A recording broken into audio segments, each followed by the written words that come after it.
Ryan Reynolds here from Mint Mobile. With the price of just about everything going up during inflation, we thought we'd bring our prices down. So to help us, we brought in a reverse auctioneer, which is apparently a thing. Mint Mobile Unlimited Premium Wireless. How to get 30, 30, bit to get 30, bit to get 20, 20, 20, bit to get 20, 20, bit to get 15, 15, 15, 15, just $15 a month? Sold! Give it a try at mintmobile.com/switch. $45 up front for 3 months plus taxes and fees. Promo rate for new customers for limited time. Unlimited more than 40 gigabytes per month. Slows full terms at mintmobile.com.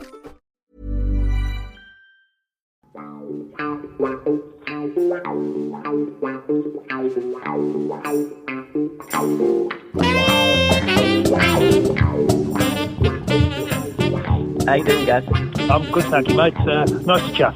Absolutely, and welcome all to a chapter of my life with author, historian, podcaster, and educator, Mr. Gary Thacker.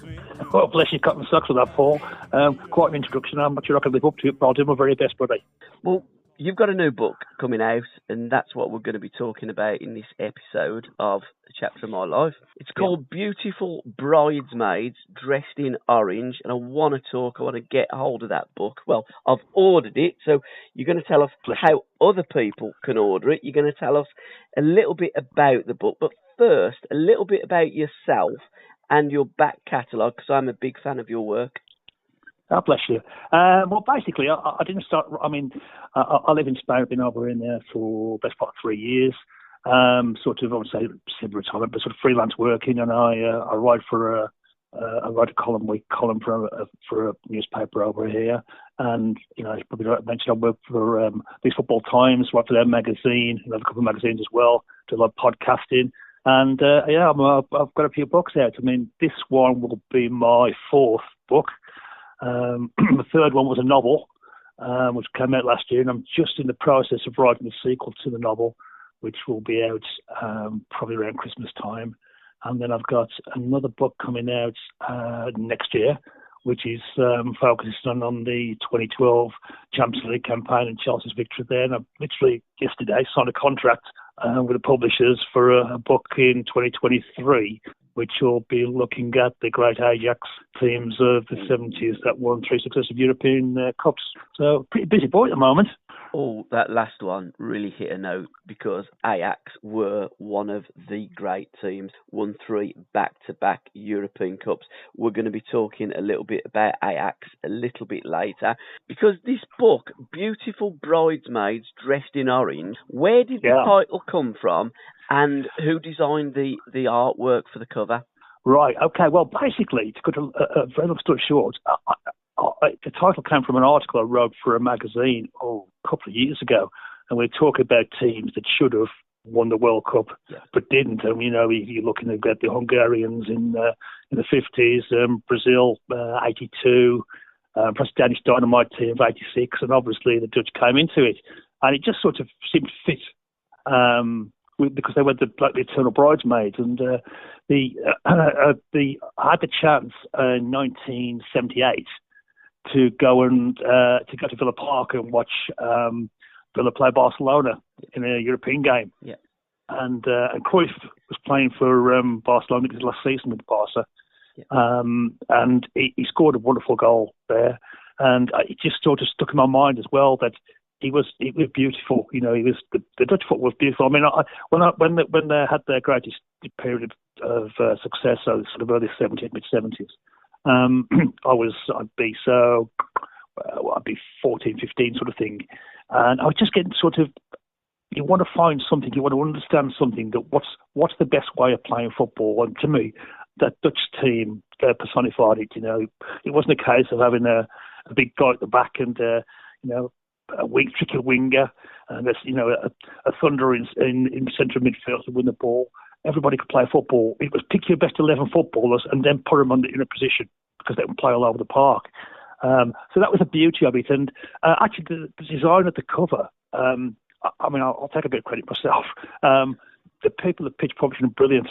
Basically, they put you in touch with one of their designers, and you talk to the designer and give them an idea what you want, and they do it. And that image of the picture on the cover of Cruyff, he looks sort of crestfallen, but actually they're walking off I think it's when they beat Uruguay, I can't remember, it was 74, but they'd won the game. Yeah. But it's a wonderful picture, and he's looking right into the camera And it's almost like it's looking right into the reader's eyes. So I thought that was a perfect picture for the book.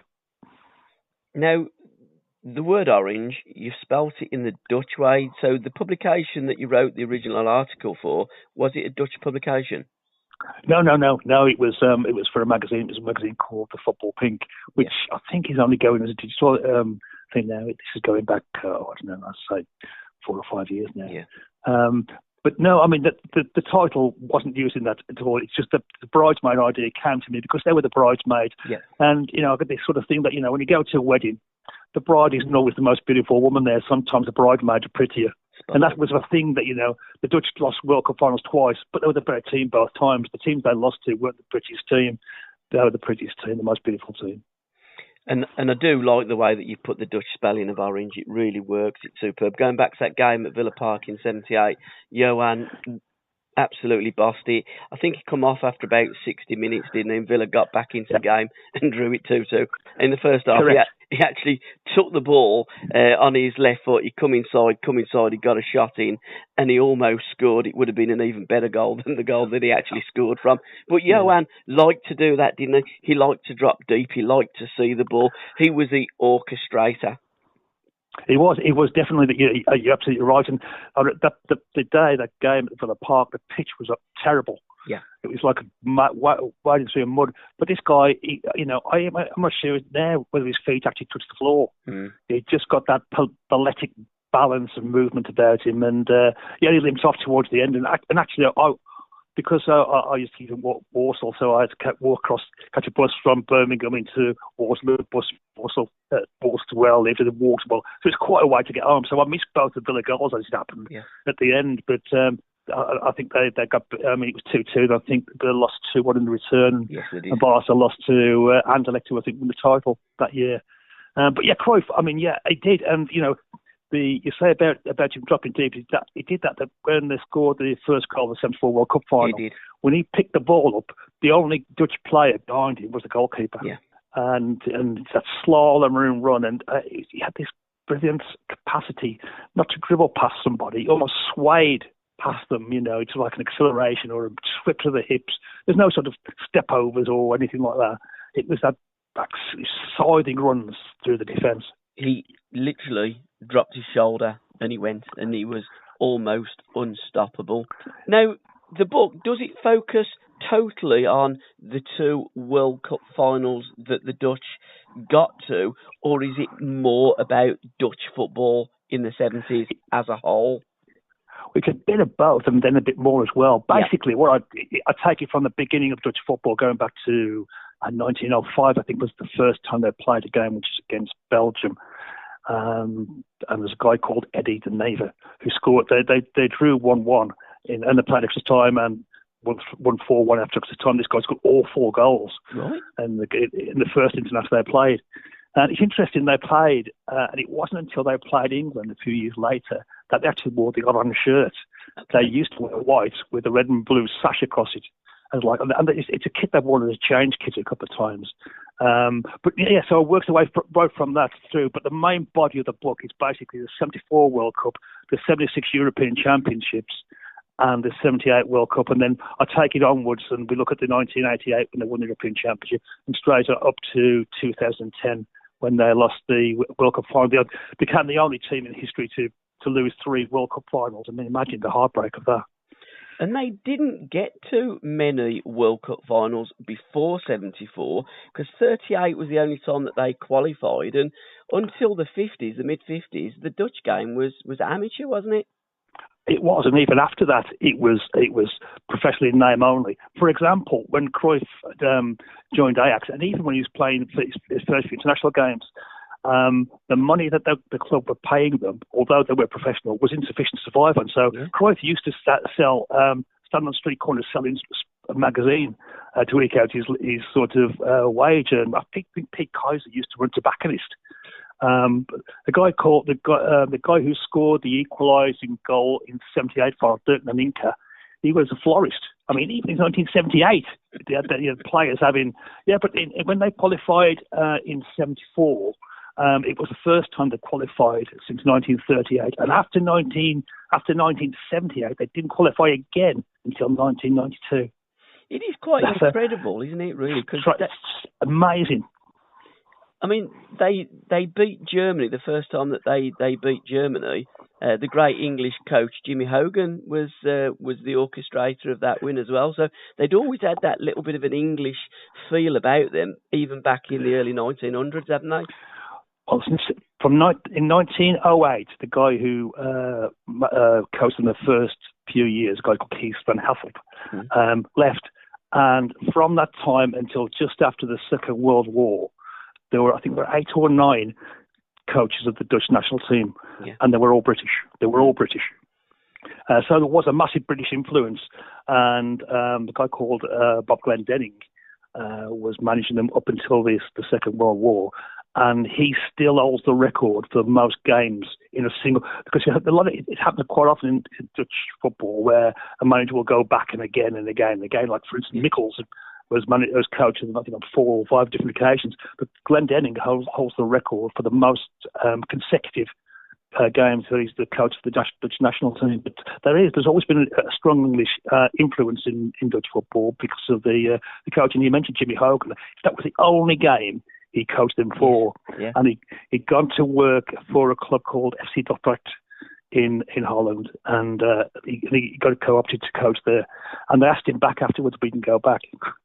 Strange. Now, in '74, when they qualified for that World Cup finals, I was about 8 or 9. So it was the first real World Cup finals that I was looking at as a kid. They almost never qualified because there was that game against Belgium, and to be fair, I mean, even VAR probably would have given that goal for Belgians, wouldn't it? Well, VAR would definitely have given that goal for Belgium because when it was a late free kick, I mean, basically all the Dutch needed was a draw in the final game. I think it was at the De Kuip, it might be at the Olympisch, I think it was at the De Kuip, and Belgium hadn't really threatened to score all the way through, and had a free kick in the last minute of the game, and I think it was Van Himst who curled the ball across, and Piet Schrijvers was in goal for the Dutch, and the curl of the ball just defeated him, and Van Hayden came on the back post and stuck it away, and the Dutch had just started this what they used to call the gallop defence. So everybody, as soon as the ball was being addressed, the guys would rush out and try to catch everybody offside. The replays of this guy showed there was at least 3 Dutch players played him on side, and I mean, if the linesman on the far side, who I think was Hungarian, if my memory serves me correctly, gave the offside decision, and the referee just obviously gave it, but VAR would have definitely said it was a goal, and we would have never known the great Dutch football of the '70s. So, I'm glad it missed it, really. I mean, I do an awful lot of podcasts like you do, and football is so much down to fine margins, and as you alluded to there, had that goal been given, we would have never seen the total football of the Dutch team. Did the total football come from Rinus Michels, but he was a disciple, really, of Jimmy Hogan and the Hungarian team in the 50s, because they played a game when they taught us how to play football when they come over to Wembley in 53 and back in Budapest in 54. So they were total football players as well, wasn't they? The Dutch were very similar to the Hungarians. There's a guy called Rappel who was coached the great Austrian team, the Vonta team, in the 30s, and that was perhaps the first total football team. And they played a sweep of Catenaccio Italian defensive formations, because it's often called the Austrian Bolt. Because Catenaccio means bolt. But yes, you're absolutely right. There are a lot of British coaches. Jack Reynolds, for example, coached Ajax, and there again took that same thing forward. And Mikkels, who was a former Ajax player, an interesting career, international career, strangely enough. And if the KNVB, the Dutch FA, had sort of considered his playing career for the Orange as significant, he played 8 games and lost them all. Lost every game he played as an international. I would say so he would never got the job, but he was a sort of bang ordinary striker. He scored a few goals, but not great. And he left when he retired. He became a PE teacher and worked at a sports academy. And a guy called Vic Buckingham, another English coach, who was actually an adherent of that sort of movement football, and he was the guy who gave Cruyff his debut. and called him a useful kid. Wonderful quote. He's a useful kid, and but he got the sack, and Nichols moved in, and they were near the bottom of the league. And the first game they played, I think they won something like 8-3 or 9-3. There was about 8 games left of the season, and they didn't win that many. I think they won 3, drew 3, and lost the rest. But they survived, and basically from there, they took off. The following year, they won the title, and away they went. And if Michaels was the Pope, you couldn't have a better sort of adherent to his edict than Cruyff, because he became an arch disciple of the total football. But it's interesting about total football. In 1974, injuries and strange occurrences robbed the Dutch of who should have been the goalkeeper and the two centre-backs. Basically, the two centre-backs probably would have been Barry Hulshoff and Rinus Israel of Feyenoord. But both had got injured. Mikkels took Rinus Israel anyway, when he played him as a sub a few times, but only for short periods. But Barry Hulshoff, who was probably but he played 13 games as a centre-half for the Dutch, and he scored 6 goals. And the team never got beaten. I mean, that's the sort of player he was. So those were both injured. The goalkeeper was a guy called Jan van Beveren, who was playing for PSV Eindhoven, and he got injured towards a few months before the World Cup, and he had an uneasy relationship with Mikkels the way through. And when the sort of pre-squad gathered, Mikkels had arranged a game with Hanover, just a warm-up game, as it were, and they wanted Van Beveren to play and to prove his fitness. And Van Beveren was about 27, 28 at the time. So look, I'm an experienced goalkeeper. I know I'm fit. I don't want to risk, do damage in the injury. So I'll play 45 minutes if you really want me to, but I don't want to. Mikkels said, no, if you don't play, you're not coming. So he dropped him. So basically they had the 2 centre-backs and the goalkeeper missing. And they chose, instead of Van Beveren, who was probably one of the top goalkeepers in Europe, Jan Youngblood. Yep. Now, Jan Youngblood had played one game for the Dutch 12 years before. Yeah. That game had lasted precisely 5 minutes. He came on as a substitute and conceded a goal in 5 minutes. Now, but the sort of rationale was, if they're going to play this rush, this Gallican out defence, he was better with his feet. So that was the logic.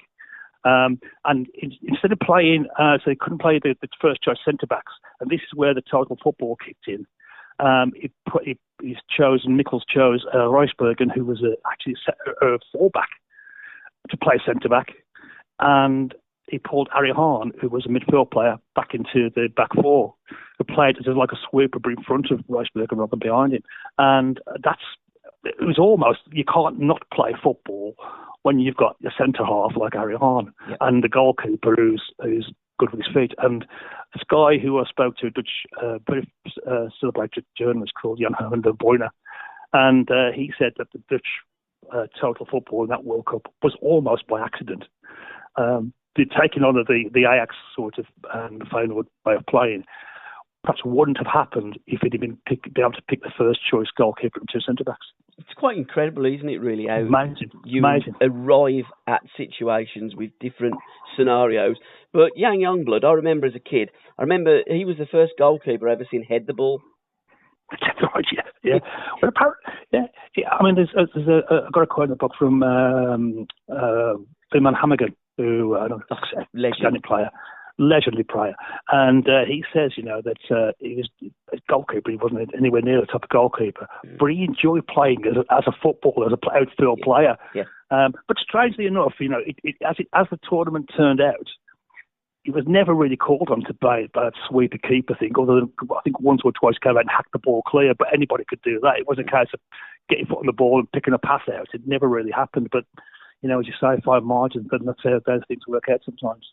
Now, you mentioned and referenced Wim van Hanegem, one of the all-time greats. Yeah. Is it fair to say that it wasn't the greatest of World Cups for him? Because, again, possibly because I was too young, and I've looked at Van Hanegem recently. What an absolute legend of a player. One's his feet But you look at that, I mean, I remember very well, obviously, Johan Cruyff, Johnny Rep, Robbie Rensenbrink, Johan Naiskins, I remember Harry Hahn, Rudy Kroll. Most of them as a kid were household names to me as a young boy. Yeah. But Van Hannigan's, for some reason, wasn't. Yeah. Well, I guess that, a lot of it's strange that if you look at the squad that went to the 74 World Cup, there were more Feyenoord players than Ajax players. Yeah.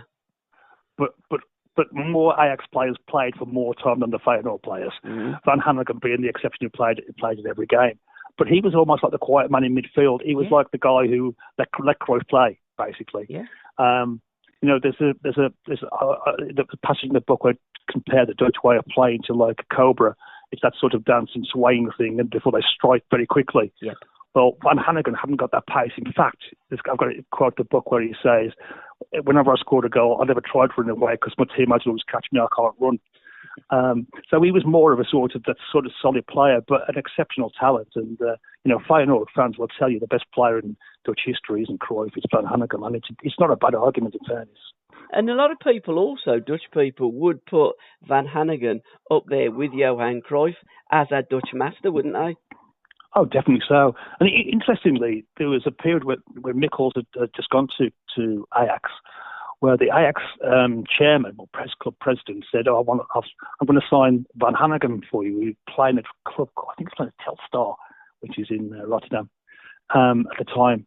And basically Mikkels said, no, I don't want him. I know about him, but he's not going to suit my pattern of play. And thereby hangs a tale. If he'd assigned Van Hannigan, whether he was just being stroppy and saying, I'll pick my own players, but the deal didn't go through, and a few months later he went to Feyenoord.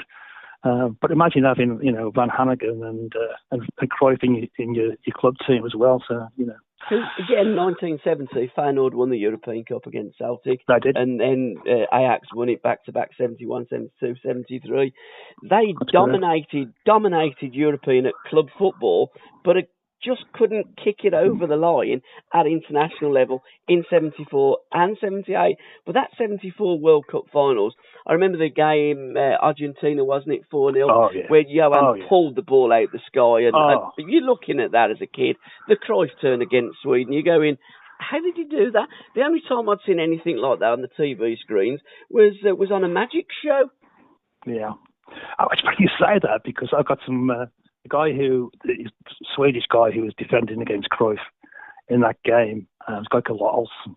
I can't remember his first name, but he was called Olsen. Anyway, I got some quotes from him, and he said that I couldn't believe it, but I felt actually honoured to be the Jew in a magic show. Yeah. And it's probably one of the most watched moves in football. But if anybody hasn't watched it, watch it on YouTube, guys, because this guy gets sent so far the wrong way that not only does he have to buy a ticket to get back in the stadium, he has to get a taxi to get back there first. It was unbelievable. And again, it was, mate, yeah. Only Johan Cruyff in those days could do something like that. And it was poetic as well, wasn't it? He had a balance and a grace, and he just didn't just do it. You could put that to music. I do a lot of podcasts with Alan Hudson, and his book, Working Man's Ballet, which Tony Waddington gave the title. And you could put that Dutch team to music. They were the Working Man's Ballet, wasn't they? Oh, they were. And you mentioned I'm so glad we were on the same wavelength, but you mentioned the goal against Argentina. I mean, it's difficult to combine poetry and athletic movement at the same time, but that goal did it. And there's a I don't remember who it was, but somebody put James Taylor song, something in the way he moves, to Cruyff. And I tell you what, it's perfect. It's perfect. It certainly is. Also, as well, what was perfect was the performance against Brazil. Brazil champions. Brazil tried to kick the Dutch. To be fair, they did kick the Dutch off the park in that game, but the Dutch just rose to it. And that is arguably one of the most classic World Cup games of all time. And they put Brazil to the sword 2-0. Yeah, you're absolutely right. And Brazilian coach in 1974, was determined, because in '66, obviously Pelé had been kicked out of the tournament in the World Cup in England, was determined not to be bullied out of the games. So they decided to sort of get these retaliation in first, and they turned into a real southern street fighter of a team, brutish, and I mean, I've got some quotes from Pelé and Carlos Alberto in the book that say, I won't say embarrassed, but it was sad to watch Brazil play that way. And I think the one redeeming factor is they weren't wearing the yellow shirts; they were all blue that game. But they'd been poor all the way through. In fact, they were only lucky. They were lucky by one goal that they got through ahead of Scotland. Otherwise, Scotland would have qualified. They'd scored one more goal against Zaire, then they won 2-0. But in that game, and then again, I've got a young Herman van Browne. He said that the Dutch knew how to look after themselves as well. These are the guys that encase hard in European football. They'd played lots of teams that had tried to kick them off the park, and they could sort of give it out as well. But by far the most aggressive part were the Brazilians. I spoke to Graham Hunter, who was kind enough to give me an interview about the book, and I got some quotes from him in there, and he's incandescent rage about how the Britons basically betrayed their tradition and playing as they did, which was terrible. And if ever beauty slayed the beast, that was the day. Absolutely, and there was another game in the 70s, I think it was 74 in the European Cup, when Atletico Madrid played against Celtic, and Madrid absolutely kicked Celtic off the park. And that game reminded me of the Brazil and Holland game as a kid. Yeah. I also remember Johan Cruyff when he scored the second goal, and when he just booted the ball back into the net as the rebound and wheeled away. That was just typical Cruyff. He had just such balance. Anybody else would have fallen over there, but not Johan. Yeah. Yeah, I mean, you said the second goal against Argentina. No. Yeah, that second goal against Brazil, Naiskin scored the first one. Absolutely. But when he scored that goal, and he's wheeling away, and he's just kicked it back in the net. It's like, that's right, game over. That's right. Well, it was, and of course you get at the end when Pereira, the Brazilian defender. People say, and ex-footballers will sort of rise this, but say, that was a bad challenge. Well, it wasn't a bad challenge. He just walked over and kicked you. That's not a challenge at all. And Pereira just basically walked up to Naiskin. The ball was probably 3 meters away, and just kicked him up in the air, and got sent off, and absolutely wanted to fight everybody in the stadium, apparently. But the Brazil were a really disappointing side, but it was justice when the Dutch beat them. It wasn't justice, however, on World Cup final day. That was delayed, wasn't it? The final was delayed because of the corner flags wasn't in place, wasn't it? You're absolutely right. Yeah, and there again, Jack Taylor, local guy, was refereeing, and apparently, and I found a quote from him that he remembered years ago when he was refereeing junior football that.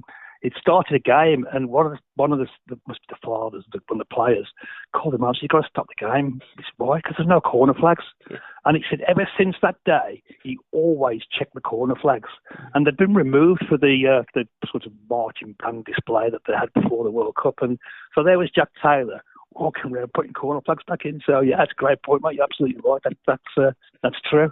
Well, that's strange. What happened next? Questions, isn't it? And it was also the first penalty that was awarded in the World Cup final, wasn't it, for Johan Naiskin? Yeah. Well, Naiskin was massively proficient from 12 yards, and against Bulgaria, I think it was. Sorry, Bulgaria. You're right. Yeah, Bulgaria scored. He scored, and they made him take it again, and he just buried it again and put another one away afterwards. But strange enough, the most proficient penalty taker in the team wasn't Naiskin, it was Rob Rensenbrink. And Rob Rensenbrink was playing for Anderlecht at the time. And after training at Anderlecht, he'd take the goalkeeper to practice penalties, and he'd tell the goalkeeper where he was going to put the ball and still beat him. Yeah. So, and apparently in 78, he rattled 3 or 4 penalties in the 78 World Cup. But yeah, I mean, it was the first World Cup final penalty, and the first time a German player had touched the ball was when St. Meyer fished it out of the onion bag. It was quite incredible. I was watching recently an interview with Johan Naiskin, and he says, I usually put it to the goalkeeper's right, and on my run up, right. I changed my mind and I tried to hit it in the other corner, but I got my feet tangled up a little bit and I didn't get a true connection. The dust, the chalk come up and it went straight down the middle, and if Seb would have stayed there, he would have saved it. It would have hit him straight in the face, yeah. Exactly, I mean, actually, I've got the picture of Naiskin's penalty from behind the goal is actually on the back cover of the book. And the ball, you see the pair he strikes it with. I mean, if he'd had it, he might have took him in the back of the net with him. I mean, he could hit a ball, couldn't he? Oh, he could, yeah, just a little bit. There's another interesting thing about the '74 World Cup, of course, when the Germans equalised the penalty. Hasselbein went down for the penalty. There's contentious points because I've watched this many times over, and it doesn't seem these Janssen, the defender who managed Celtic for a while afterwards. It doesn't actually touch him, but he goes down, and there's a German word. It's called Schwalbe, which actually means swallow, but it means swallow dive. Yeah, right. And from that day, the word Schwalbe was co-opted into the Dutch language, which basically means anything underhand, particularly in sport. So, any kind of cheating becomes a Schwalbe. And it's because of that moment. Because they wasn't, or certainly Van Hannigan wasn't a great fan of the Germans, was he? Well, he lost two brothers in the bombing campaign in the Second World War, and it was a big thing. I mean, we're talking 1974, so we're only talking less than 30 years after the end of the Second World War, and there was a lot of anger against the Germans, and there again, I've got lots of quotes in the book. Cruyff says it. Van Hannigan says it. Johnny Rep says it. They didn't want to beat the Germans. Yeah. They wanted to humiliate them. Yeah. They wanted to, and it almost came to the point where in that game they were ahead, and for 25 minutes or so they played the most glorious football. And you mentioned about Cruyff being, in the orchestra. He was the conductor of the orchestra, and they were playing some mighty fine music. Yeah. They humiliated the Germans for that time, but they forgot to score the second goal. That is the crucial thing. You've got to kill teams off. Kill the game off. Yeah, when you're in your purple patch. I've got to say again, these football times. I love the Anderlecht. We did mention Van Alst earlier, and that Anderlecht program podcast that you guys put together, absolutely fantastic. And I'm loving these football times. I'm loving the lob. I'm loving all the podcasts. So intelligent listening, educating listening. The Snake Man, we have to talk about the Snake Man. One of the great players. In fact, what he said to me, Paul, when we played against Bruges in the Cup Winners' Cup, Robbie Rensenbrink tore us one. He tortured us. He was just different class. What a player. Yeah. But yeah, and there again on these little things do great occasions turn. Yeah. In the Brazil game, he sprained a hamstring, and I mean it was only 3 or 4 days before the final, and there was no chance of him playing. But then there's a rumor that's I deal with in the book that he got a boot deal that meant that he had to play in the final, otherwise he wouldn't collect the money. And he said afterwards, nobody would do that for a few thousand guilders. It's ridiculous. But it clearly wasn't fit. He played until half time. Yeah. They took him off, and Van der Kerkhoff came on. But outstanding player. And Rensenbrink being fit might have made all that difference in that final because the guy wasn't fit. Absolutely. But I mean, Pete Kaiser, again, another Dutch legend. He only played the one game, didn't he, in that World Cup? Yeah, he played. Well, there again, there's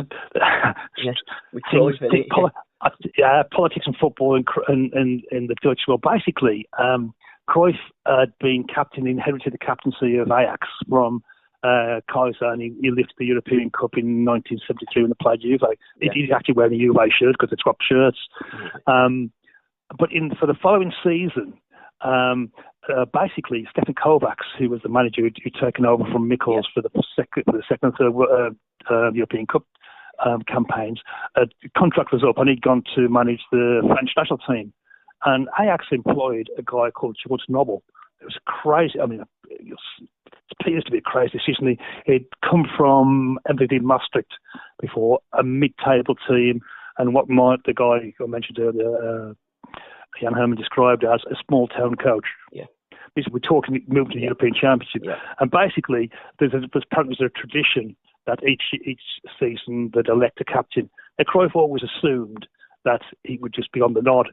But when it came to the election, somebody nominated Pete Kaiser instead.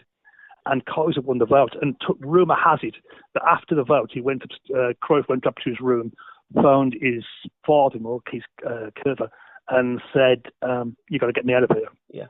And that's what triggered the move to Barcelona. Mm. And there was always this friction between Kaiser and Cruyff. And basically, in the World Cup, although Kaiser was a strong option to play, Michels decided it was best not to play him alongside Cruyff, but changed his mind for the Sweden game. It's the only game that the Dutch didn't win, and the only game they didn't score in. Although it will be remembered massively for that Cruyff turn, of course.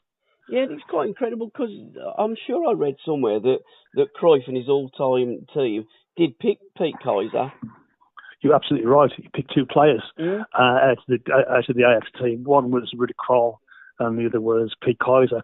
So, although perhaps there was a personal relationship that didn't work as well as Pete could have done over time, obviously the respect was still there. And I think that's true of a lot of Dutch football sitting around the area because, it's often said that if you want to win a tournament, you've got to be a united group. The Dutch were never that. Yeah. And there was always strife. And even when they won in '88, there was still strife in the camp. It's almost like they have to spark off this thing to become angry enough to play well. But yeah, there was ructions between, before the tournament and in the tournament as well. And then, of course, in 1978, when they went to the next World Cup finals, they went without Johan Cruyff. Now, there was speculation that he was caught in an uncompromising position with a number of other Dutch players, but there was also a political scenario because it was the junta or the junta that run Argentina, and Johan Cruyff didn't want to go because of that. Did you discover what the real reason for Cruyff not going was? Yeah. Well, I've got the real reason. He says is the real reason, and there's lots of evidence to suggest it was the case. Basically, in 1977, I think it must have been, he was at Barcelona, and he was at home with his wife and family, and somebody knocked on the door, and he was expecting delivery from a courier. Opened the door, and it was somebody with a gun trying to basically kidnap him. Right. And basically, his wife escaped and raised the alarm, and the guy ran off, and they escaped. But basically, from that point, he says he was not going to leave his family behind. But he never revealed it for the real reason for many years after his children were old enough to understand. But Ernst Happel, who was the coach by then, alongside a guy called Jan Voortkruis, tried to persuade Cruyff to go in this campaign in Holland. But the Spanish police had told Cruyff not to reveal the reason, because if he said it, some idiots would get an idea of trying the same thing. So he had to say, "No, I just don't want to go." But that probably was the real reason. Yeah, wasn't there another scenario where the Pope got kidnapped as well in Spain? I don't know, is the answer. Not that I can remember. You might be right, but not that I can remember. I don't know, mate. I don't know. I mean, the politics of Argentina was a big thing as well at the time, of course, which you mentioned. And there was there was a campaign in Holland run by originally started by two comedians. One who was a friend of a guy in Amnesty International who told him about this, and a big campaign for the Dutch not to go. But basically, the Dutch government, although individual members sort of supported it, the Dutch government as a whole wouldn't get involved, and said it's up to the Dutch FA, and the Dutch FA said, well, we'll look at it next time, but I don't think it's that bad. And they actually sent the team doctor to Buenos Aires to look at the facilities. Now, it's the height of being naive if you think the military junta is going to show this doctor around all the torture cells. And he come back and said, well, yeah, everything looks fine. So that, of course, they went. But there was a big furore for a time there, and some players were a bit reluctant, and yet a lot of them, and I've got sort of interviews with some of the players there that said that we weren't aware of what was going on until afterwards, and perhaps that's true. But to have an opportunity to go and play for your country in a World Cup, I don't know. It's a brave man that turns it down for a political gesture that probably won't change anything anyway. Absolutely, and rather than going and having a look there, they probably would have had better off having divers and looking at the bottom of the River Plate. Good point, yeah. Good point, yeah. Dead right. Yeah, but what a World Cup when it actually happened in Argentina, the ticker tape World Cup. It was one of the most fantastic World Cups visually, wasn't it? Oh yeah, definitely. So many sort of massively passionate things going on there, and we did an interview with Abraham Klein, the referee who he refereed the Argentina Italy game, which was the third game of the Argentine qualifying group. And they'd won the first two games, and basically France and Hungary, I think, and a player sent off some dodgy decisions given their favour, and all the generals are sitting there. And Abraham Klein basically wasn't intimidated, and he got some rave reviews about how he refereed, and then he refereed the Germany-Austria game, and apparently he was odds on to referee the final.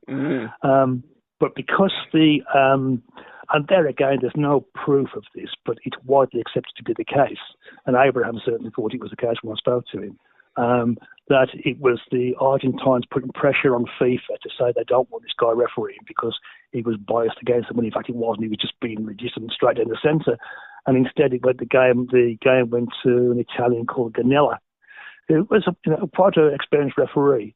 But if you're a referee and you're in that position in the World Cup final because one team put you there, it puts an awful lot of pressure on you to be sort of return the favour, as it were. And a lot of people, and I've got some reports in the book that say how you'd lost control of the game very early, and a lot of 50-50 decisions were going to the Argentines, and you can't prove it. There's a lot of pressure, and Rick Kroll tells a story that when they went to the final, the coach that took the host from the hotel to the Monumental, the stadium where the World Cup final was held, was sort of lost on the way and ended up in this small village where they were basically bombarded for 20 minutes by youths with sticks and stones banging on the windows, shouting Argentina before they could even escape from there.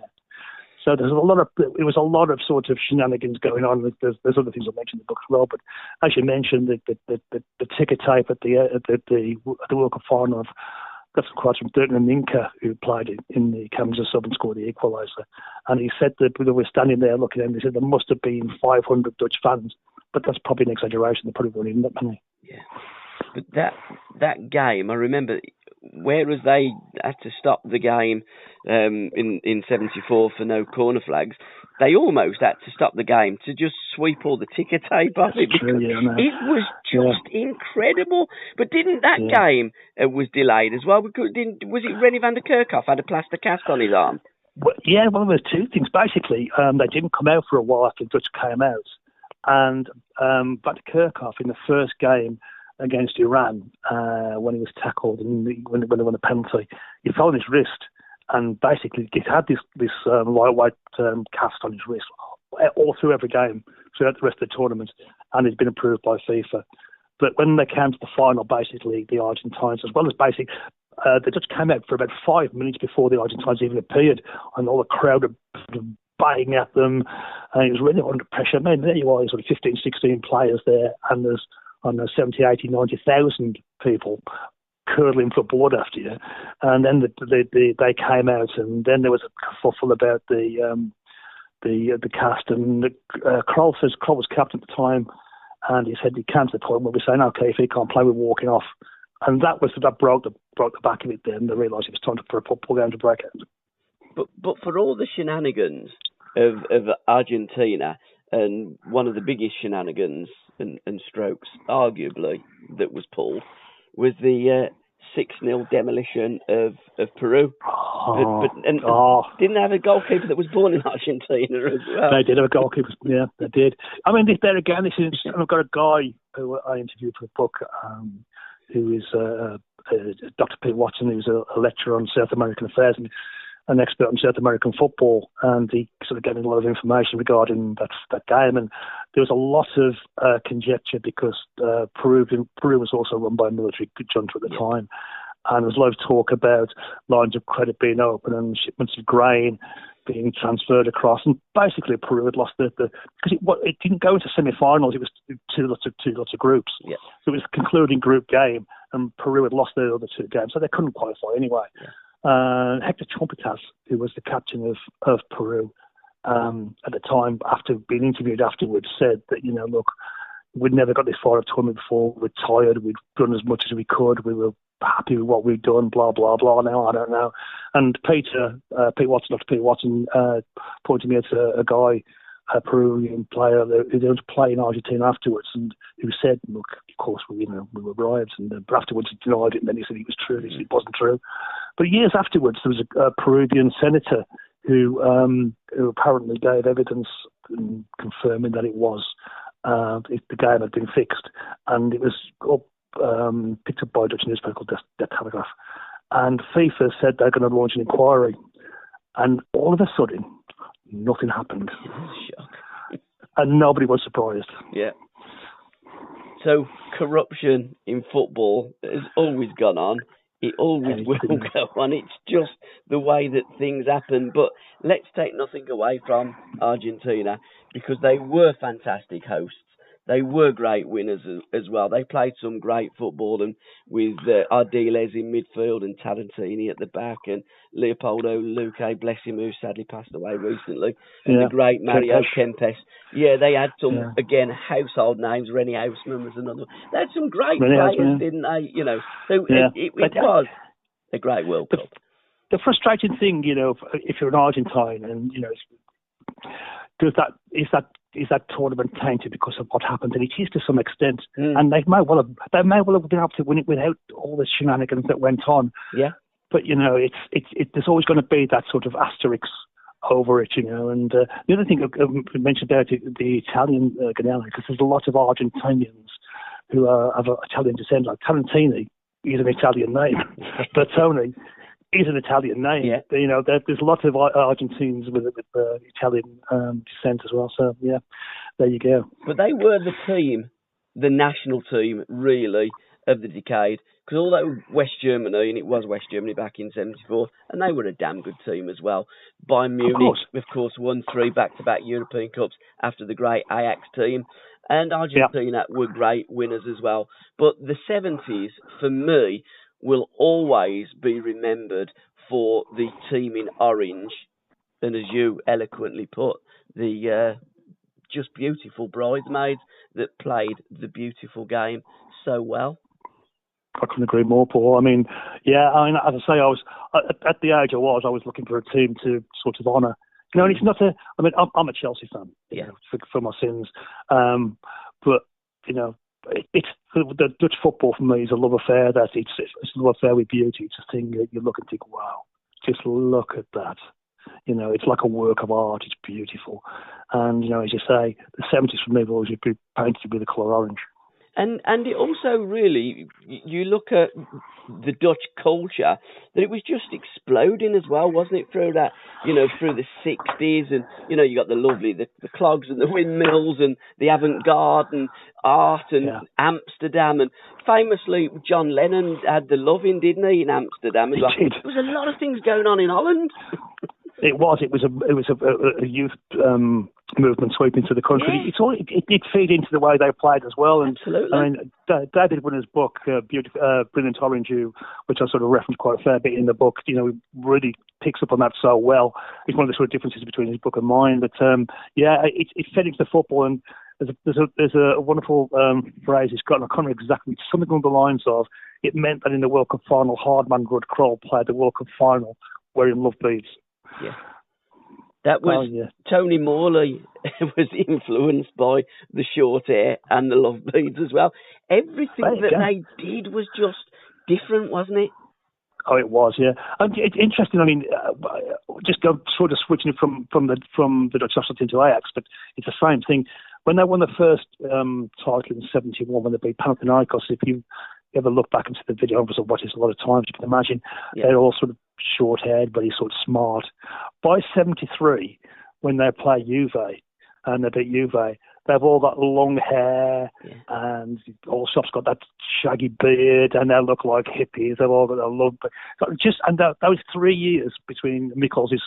Mikkels was they used to call him the ball or the general, very sort of disciplinarian, and Kovacs was a bit more easygoing with them, and I think that's fed into the system. It allowed them to be themselves a little bit more. And Jonathan Wilson, his book in Inverted the Pyramid. I think it's Inverted the Pyramid. I might be wrong, but I think it's Inverted the Pyramid. Yep. He said, that the Dutch played their best football. So the Ajax played their best football under Kovacs, and Cruyff agrees. Although Mikkels would have built the foundations of the house, all the furniture and all the fittings were put in by Kovacs. And the number 14 shirt, that come from Ajax, didn't it? Where Jerry Muren was correct, got the number 9 shirt because Johan was injured. Yeah, Johan Cruyff got injured in a pre-season game. I think it was against Bruges, I'm not sure, but the Belgian team anyway. Mm-hmm. And he came back into the team. And although Muren took Dick Van Dijk took his place, but Muren had the number 9 shirt. Muren played anyway, but they gave him the number 9 shirt. And when he came back, Muren tried to give him the shirt back. And I'm speaking to a guy called Ol Hock, who's wrote a biography of Cruyff, who's going to help me with the Ajax book. And he's confirmed the story's true. He spoke to Cruyff about it and confirmed the story's true. Basically, Muren tried to give him the shirt back. He said, no, I won't take the shirt. You're playing anyway. And he basically dipped his hand into a pile of unclaimed shirts and pulled out 14. And that's where he came from. And in 74, for example, the Dutch were numbered alphabetically. Yep. So one was, I think, I can't remember number 1 now. I can't remember, but anyway, alphabetically, with the exception being Cruyff who wore 14. Of course, the other thing about Cruyff in 1974, his shirt, was he had 1 stripe less. Right. On his sleeve. Basically, as it happened, the Dutch had sold sponsorship of the shirt, and they'd never been sponsored before, to Adidas. Right. With the famous 3 stripes. So basically, Cruyff was contracted to Puma. Now, Adidas and Puma were run by 2 brothers, the Dassler brothers. Absolutely, yeah. And there was always this friction. And one of the stipulations of Cruyff's contract was he couldn't wear Adidas stuff. So this was a big problem. So if you ever see a picture of Cruyff in another teammate in that 74 tournament, the other players have 3 stripes on their shirt. Cruyff has 2. And that was a deal they came to between Adidas and Puma to allow Cruyff to play. Now, in 1978, the Van der Kerkhoff twins and Dirk de Ninka were also contracted to Puma, and they also had 2 stripes on their shirts to everybody else's 3. One of those weird things, yeah. Cruyff said that he was angry with he moaned to the KNVB, the FA, about the decision, and they said, well, it's our shirt. We'll do what we want. And Cruyff said, it might be your shirt, but it's my head that's sticking to the top of it. and typical Cruyff, he won the argument. But you wouldn't argue against Johan Cruyff, because when you look at football and you look at, through the ages, Johan Cruyff has got to be up there in, I don't know, what would you put him in the top 3 of all time? Well, I'll tell you what, Paul, in my lifetime, I've seen some of the best players of all time. I've seen I've seen Ronaldo, both versions of Ronaldo. I've seen Messi, Charlton. I haven't seen Pele in real life. Cruyff's the best player I've ever seen in real life. I mean, just for sheer aura about him, the sheer majesty about him. I mean, Messi's talented massively. I was Ronaldinho just showman when he used to play for Barca. But Cruyff had that. I don't know. He's just a natural leader. In 1978, when Cruyff wasn't there, and Van Hanegem wouldn't go either. Right. Van Hanegem wouldn't go because basically in 1974, all the sponsorship money that the team earned, regardless of who earned it, and Cruyff obviously earned the most, was all went into a pot. It was shared equally between all the players and all the backroom staff, the boot cleaners and everybody in equal share. Yeah. In 78, some of the players didn't want to do that. They wanted to keep their own money, and Van Hanegem fell out over it.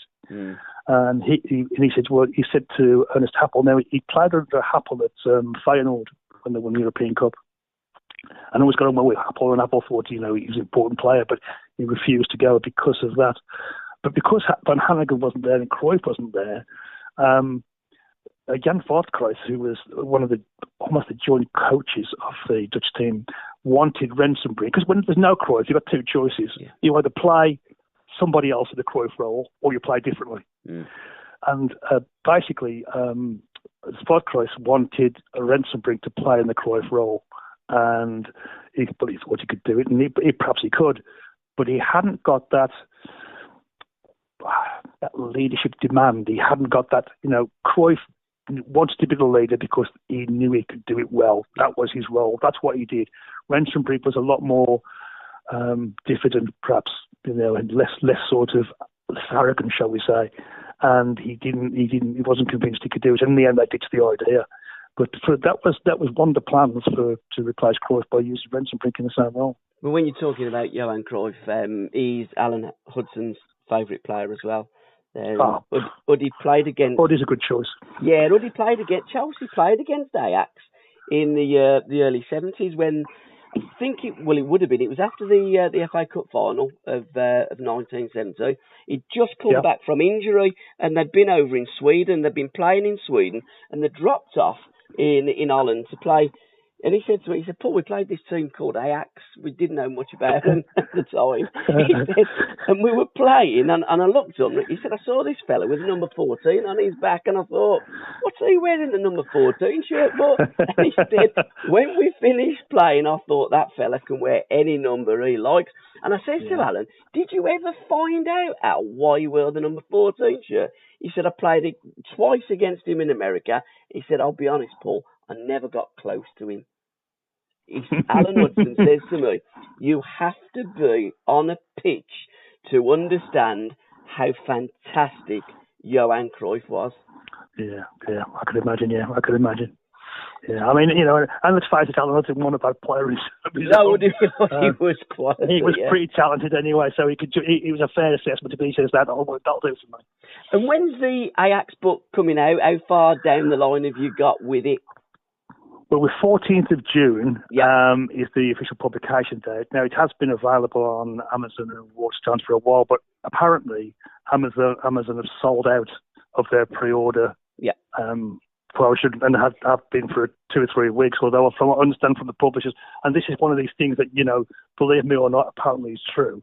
One of the reasons that they have been able to restock is the ship that's bringing them across was stuck in behind that boat that got blocked in the Suez Canal. So this is a reason Amazon haven't been able to restock, apparently, so the story goes. But you can still order from Waterstones, you can still pre-order from WH Smith. But 14th of June is the official publication date. And it's being published by Pitch, isn't it? It is indeed. And pitchpublishing.co.uk/shop/beautiful. You've got it, matey. Alternative, if anybody wants to pop onto Twitter, my account for this book is called @Bridesmaids_in, and the header of there is the link to the Pitch shop as well, which gives you all the details and where to get it from. But please go out and buy my book, please, people. Anybody listening, thank you. Absolutely, I can't wait. I mean, I have got Brilliant Orange by David Winner. I mean, it looks like AstroTurf and a picture of Edam cheese on the front. It does. You're right. You're absolutely right. Yeah, I mean, it's a brilliant book. And David, I did speak to David actually.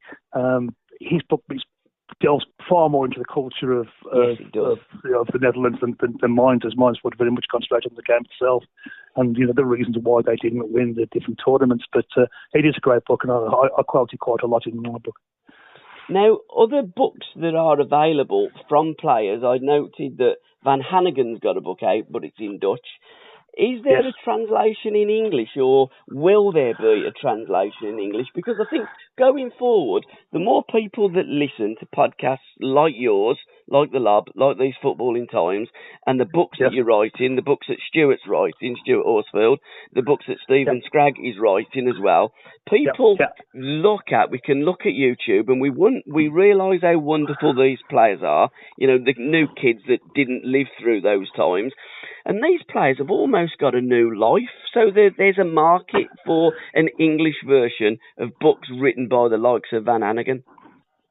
Yeah, you're right. You're absolutely right. And it's strange enough that, it's almost like, you hit the nail there, it's like a second life. It is. Now, because people can go back.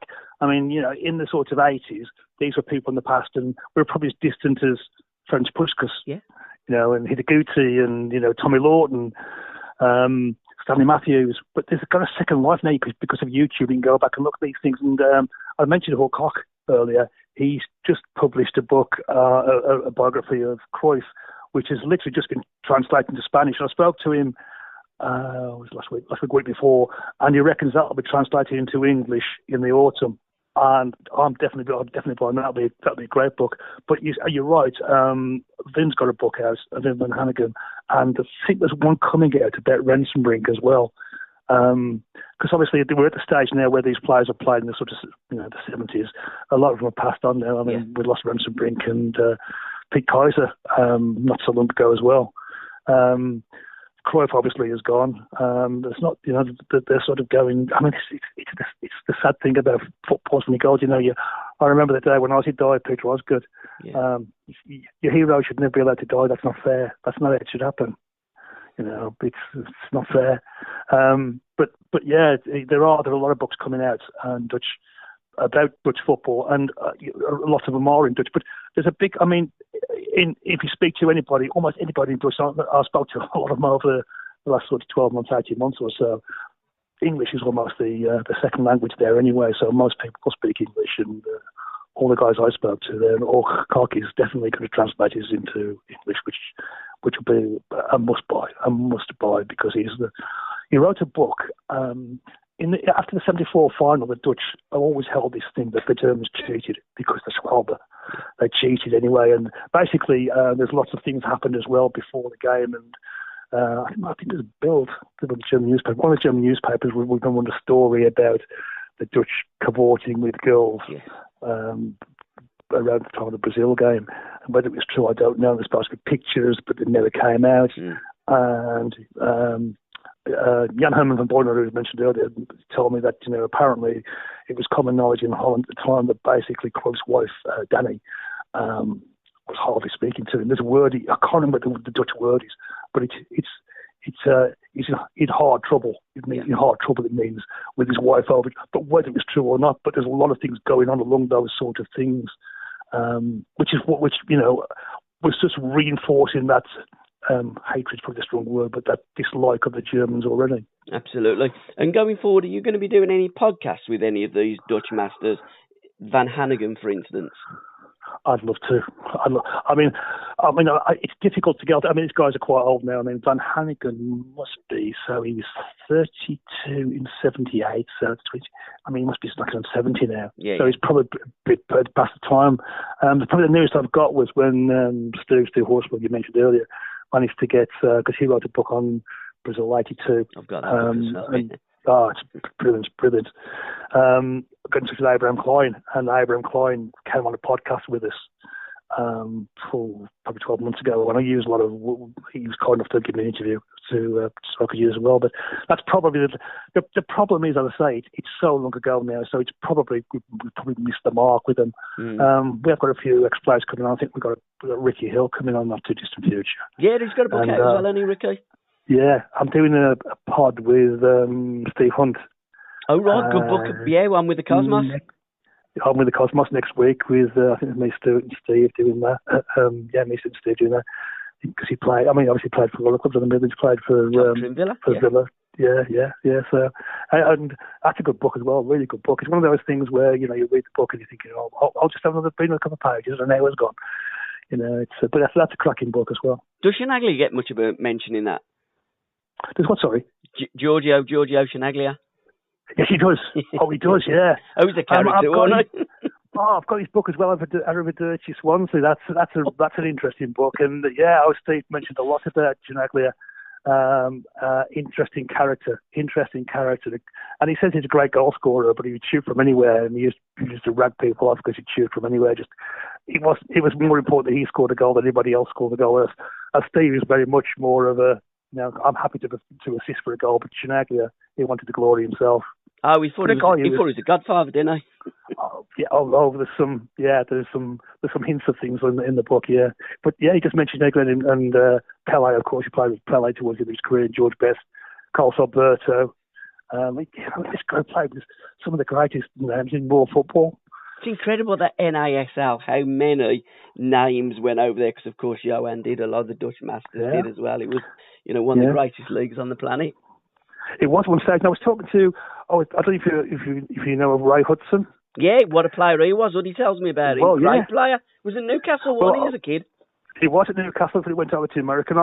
A nice guy, and I had an interview with Ray, which was really helpful, because he played in America with Van Beveren, with Jan Van Beveren. Okay. And he gave me a lot of background details about Van Beveren, and he was saying that when he played, when Jan played against Cruyff or Krol or Rensbrink, they were always over there for a while, there was always a tension between him and the other players. There was a famous incident, or say famous, or infamous incident before the 1978 European Championships, and he was back in favour. This was when Nobel, the guy who had gone to Ajax for one season and lost the European Cup. I mean, the first time they lost the European Cup game in 4 years. And then he got the sack at the end of the season. He got the Dutch national job. This is how it works in Holland. I mean, just a couple of examples. Before Rijkaard got the job as Dutch manager, he'd had one season managing a club with Sparta Rotterdam and got relegated. And got the Dutch national job. Marco van Basten, before he got the Dutch national job, had had one season coaching the Ajax youth team. This is how it works. But anyway, so go back to 1978, and Jan Beveren, there's a few other PSV players coming to the Van der Kerkhoff teams, of course, and Kleiman. And basically, at this stage, Nobel was a bit weak as a manager, and Cruyff used to sort of get away with murder, as it were. Yeah. And apparently, Cruyff and Neeskens were given extra time for some training because they had to come from Spain rather than just, from different parts of Holland. But apparently it turned into Cruyff took advantage, and on one occasion he even took his wife shoe shopping in Milan when he should have been in training. And one day, Cruyff and Neeskens turned up late for his training, and whether it was Van Beveren, but it's been given that it was him, said, "Here come the kings of Spain." Now, Cruyff either heard it or was told about it, and basically said to Nobel, "It's him or us." Yeah.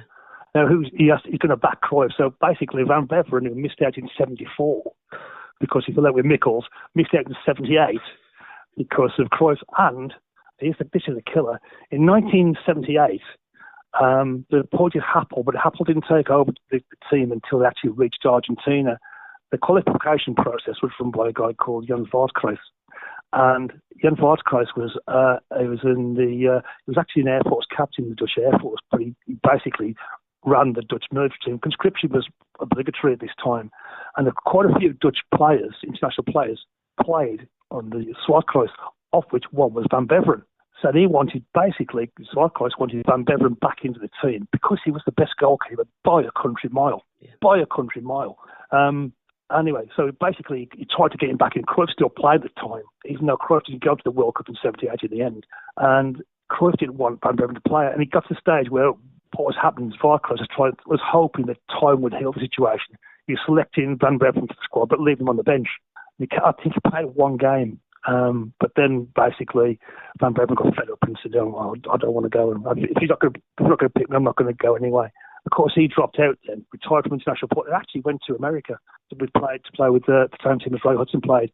And so he missed out on the World Cup. And of course, in the end, Cruyff didn't go, so he could have gone. So basically, Van Beveren, the best Dutch goalkeeper over a decade, missed the '74 World Cup, which is 76 European Championships, and the '78 World Cup. None of them for reasons of form or ability. Oh, if only he would have said, "Here comes the two kings of Catalonia." Well, perhaps it might have got a different response, but, you know, I mean, as I say, this is such football. If there ain't an argument going on, you know, things are running smoothly, someone's got to turn the table over. Oh, incredible. Like a dysfunctional family, but absolutely a top-class family. And the Ajax book, how far down the line are you with that book? That's going to be a must for me to get in my library as well. Well, I haven't even started yet, to be honest with you, Paul. Basically, it'll be out in May 2023 will be the 50th anniversary of the third trial. That's what it's targeted at. And I'm sort of working at the moment until probably September time on the sequel to my novel. And then I've got the Chelsea book in 2022, which is the 10th anniversary of the 2012 World Cup, 2012 Champions League triumph. So I'll be starting work on the Ajax book probably, I don't know, just after Christmas perhaps this year, Christmas this year. So that'll give me sort of 12 months to work on it. It'll be coming out in May 2023. How long does it take you ordinarily to just write a book? I guess, I mean, it's going to how long is a piece of string. I suppose. The reason I say that is there's things that you're interested in, you know a bit about. Absolutely, yeah. Take a less time of things you've got to research from scratch. Like one of my earlier books was I wrote a history of England and the World Cup, and that took me 3 years. Yeah. Because I mean it's a lot of ground to cover. But normally, I guess I normally I schedule 12 months. Can I wish you all the very best with your books and your podcasts, and wish all the guys at Pitch Publishing, The Lob, and These Football Times all the very best, and thank you for educating me, sir. Oh, bless you for that, mate. And you keep up the work at your end as well, because I like to listen to your pods as well, mate. So, right back at you, buddy. So, man, till next time. Thank you, Gaz. All right, cheers, Paul. The best, mate. Enjoy Spain. Thank you. Ta-ra, pal. Thank you. Bye-bye. Thanks for listening, everybody. Cheers. Ta-ra, mate.